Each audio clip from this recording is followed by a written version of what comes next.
Assalamualaikum warahmatullahi wabarakatuh.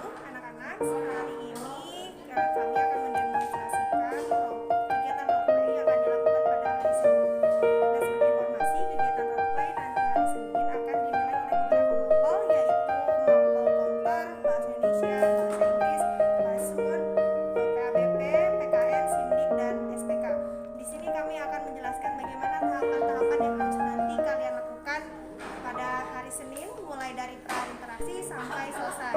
Nanti untuk yang pertama kali kalian akan memasuki ruangan dari sini.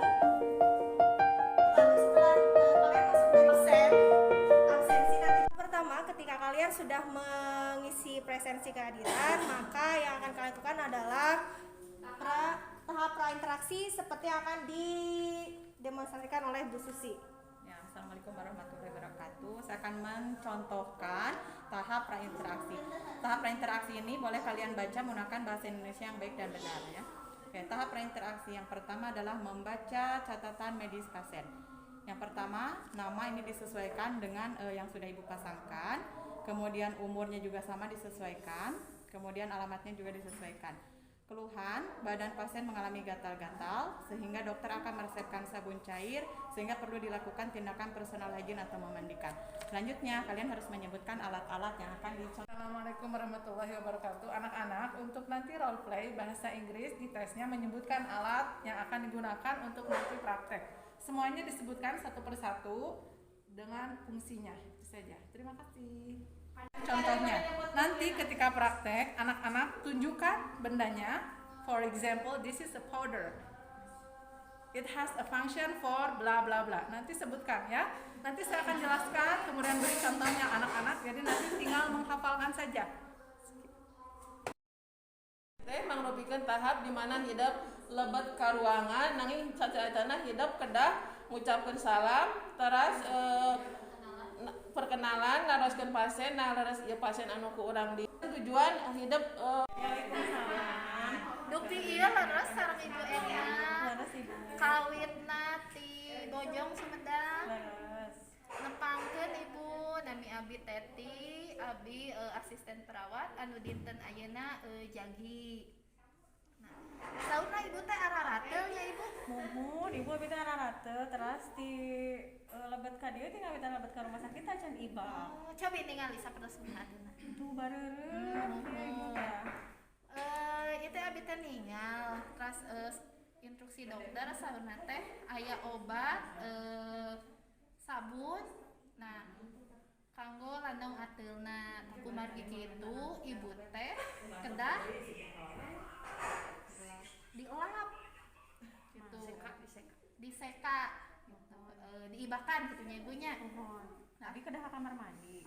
teu kedah ibu cekap di dieu wae di manawi siap ibu Mangga. mangga upami kitu abi pangitan bade nyayogikeun heula alat-alatna Mangga. di kantun heula ibunya Enten kasimpulanana upami hidup lebet ka tahapan orientasi anu paling utami nyaeta hidup kedah tiasa berkomunikasi sareng antawis pasien sareng perawat di mana pasien oge hidup kedah naroskeun. Assalamualaikum ibu Waalaikumsalam. nutup sampiran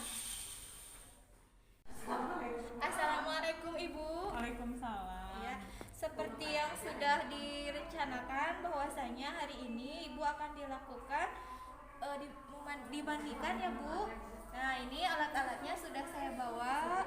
Kemudian Ibu dikarenakan Ibu setelah head ya, Ibu kondisinya setelah head, maka Ibu harus membaca niat dulu ya.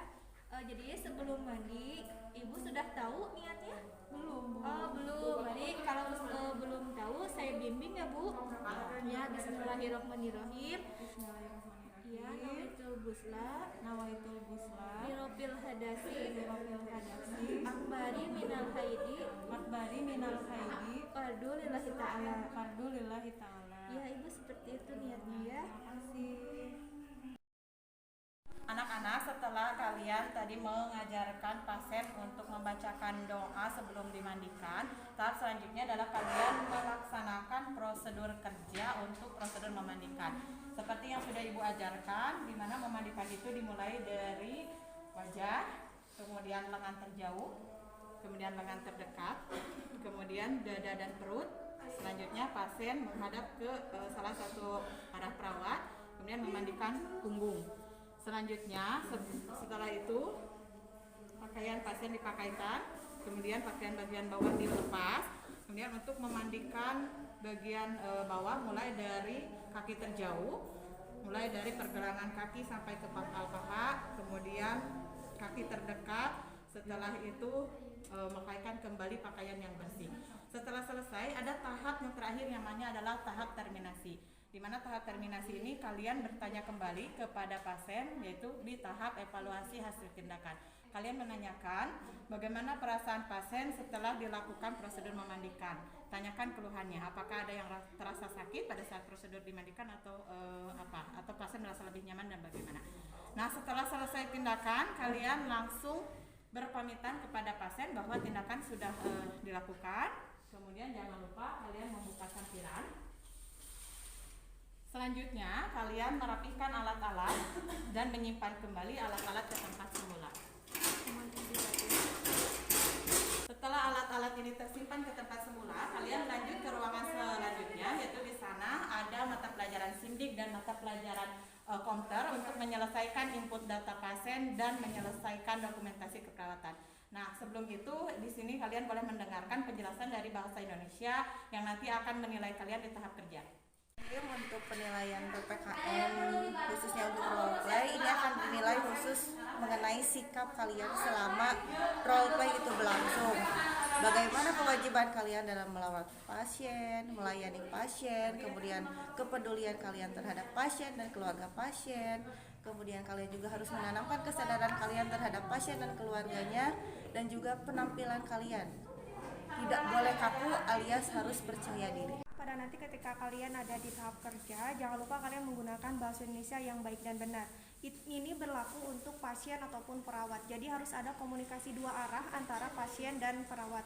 Ketika misalnya perawat tentang menjelaskan sesuatu atau bertanya tentang suatu hal kepada kalian yang nanti menjadi pasien, pasien harus mampu menjawab pertanyaan dari perawat. Begitupun sebaliknya. Dan ketika nanti kalian berkomunikasi pada saat tahap kerja, jangan lupa diperhatikan juga mimiknya, jangan lupa diperhatikan juga bagaimana tutur bahasanya. Misalnya ketika nanti kalian akan membuka baju pasien, mohon maaf ibu, boleh saya buka dulu bajunya ibu, mohon maaf ibu, boleh saya basuh dulu mukanya ibu. Nah, ada kata maaf seperti itu dimaksudkan untuk agar kalian bisa lebih menghargai keberadaan pasien dan akan kalian sebagai perawat harus bisa membuat nyaman pasien tersebut, dan lakukan itu sesuai dengan tugasnya masing-masing. Bagaimana kalian bertindak sebagai perawat dan bagaimana ketika kalian bertindak sebagai